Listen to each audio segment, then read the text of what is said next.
A Revolução Cultural Chinesa.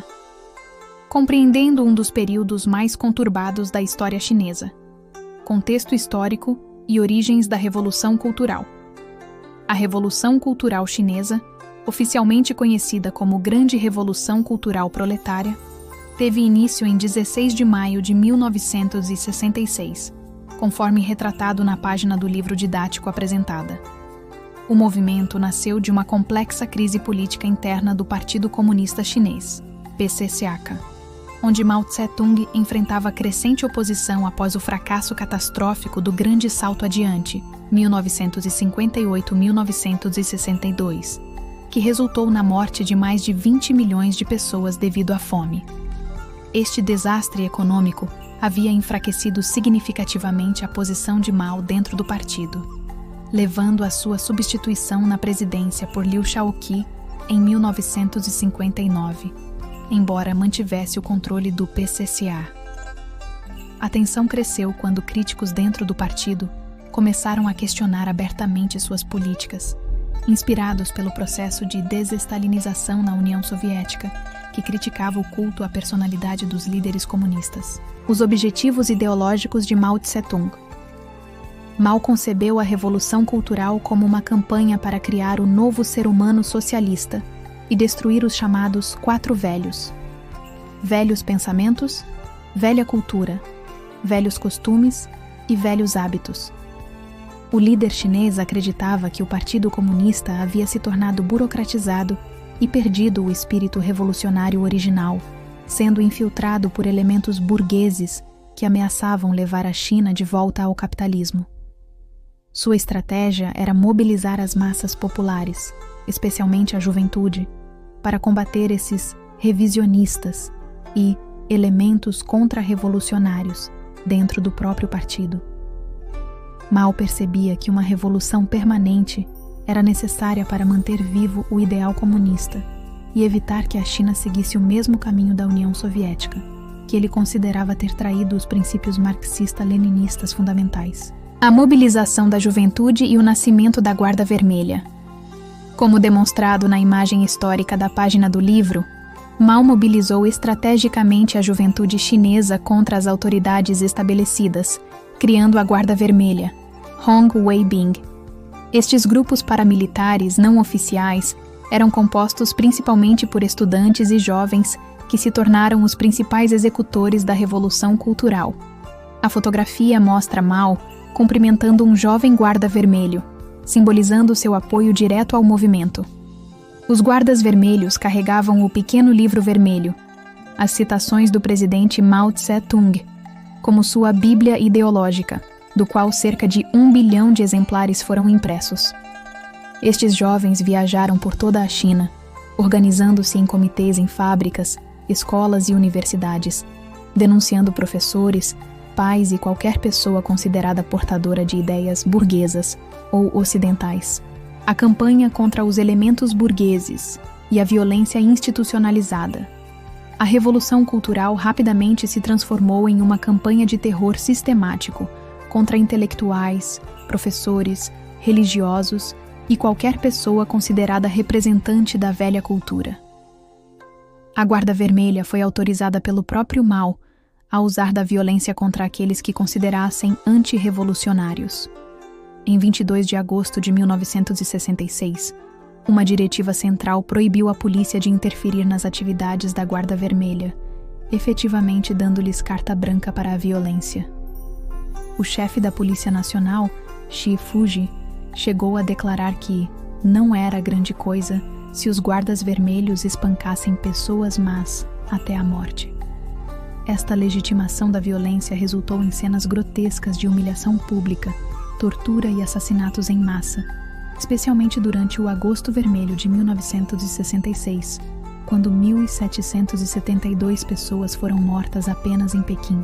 A destruição sistemática da cultura e educação chinesas. Um dos aspectos mais devastadores da Revolução Cultural foi a destruição deliberada e sistemática da riquíssima cultura milenar chinesa. Templos budistas e taoístas foram invadidos e destruídos, manuscritos antigos queimados, obras de arte vandalizadas e artefatos históricos inestimáveis perdidos para sempre. o sistema educacional chinês foi praticamente aniquilado. Em 1970, apenas 48 mil estudantes estavam matriculados em todas as instituições de ensino superior do país, uma nação de 830 milhões de habitantes. Universidades foram fechadas, professores perseguidos, e o confucionismo, base filosófica da cultura chinesa por milênios, foi atacado como ideologia feudal. Esta destruição cultural representou uma das maiores perdas patrimoniais da história da humanidade, comparável apenas às destruições perpetradas por regimes totalitários em outros contextos históricos. Os campos de reeducação e o sistema de trabalho forçado. Milhões de chineses considerados elementos burgueses foram enviados para campos de reeducação, laogai, onde eram submetidos a trabalho forçado e reeducação política. Estes campos ficavam em regiões rurais remotas, onde não havia água encanada, sistema de esgoto e luz elétrica, segundo relatos históricos. Os internos eram forçados a realizar trabalho braçal pesado enquanto participavam de sessões de autocrítica e estudos dos pensamentos de Mao.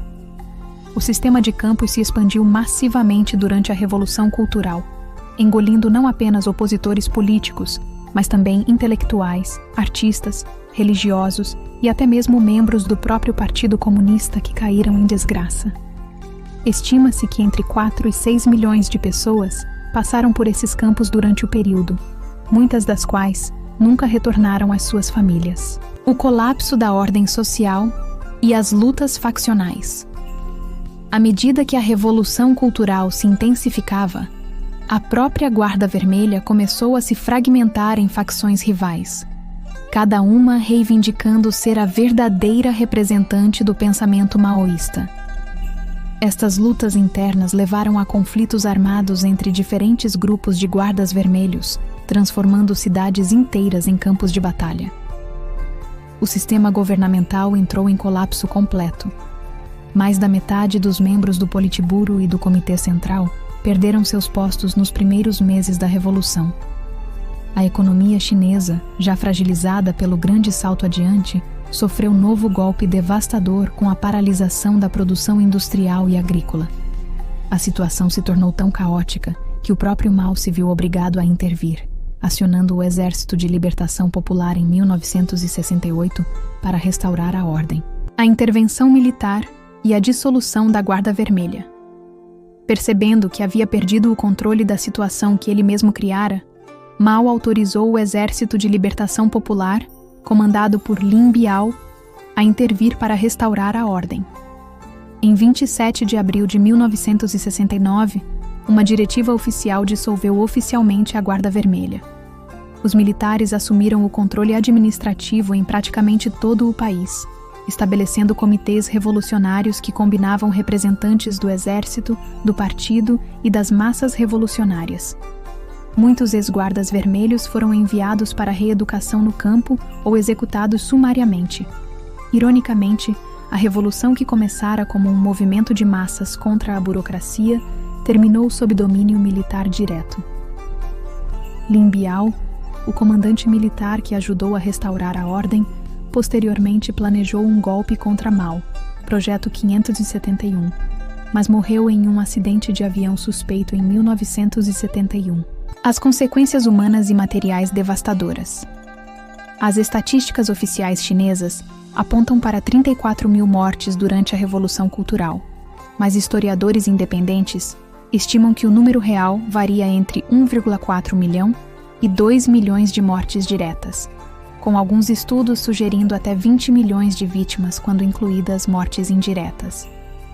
Além das mortes, milhões de pessoas sofreram perseguição, tortura, humilhação pública e separação familiar. O trauma psicológico atingiu gerações inteiras.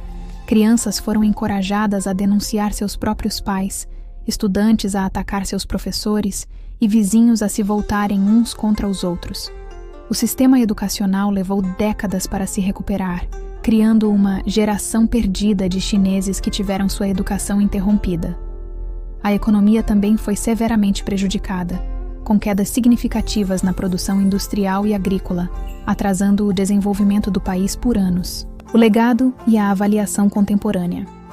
A Revolução Cultural oficialmente terminou com a morte de Mao em 1976, seguida pela prisão da Gangue dos Quatro, incluindo sua esposa Jiang Qing, que foram responsabilizados pelos excessos do período.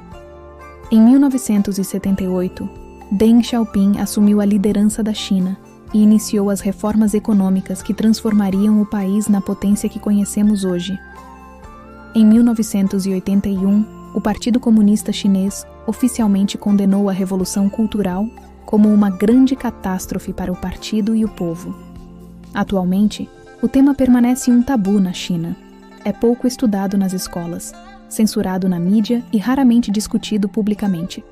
A avaliação oficial do partido é que Mao estava 30% errado e 70% certo, tentando separar seus erros durante a Revolução Cultural de suas contribuições para a fundação da República Popular da China.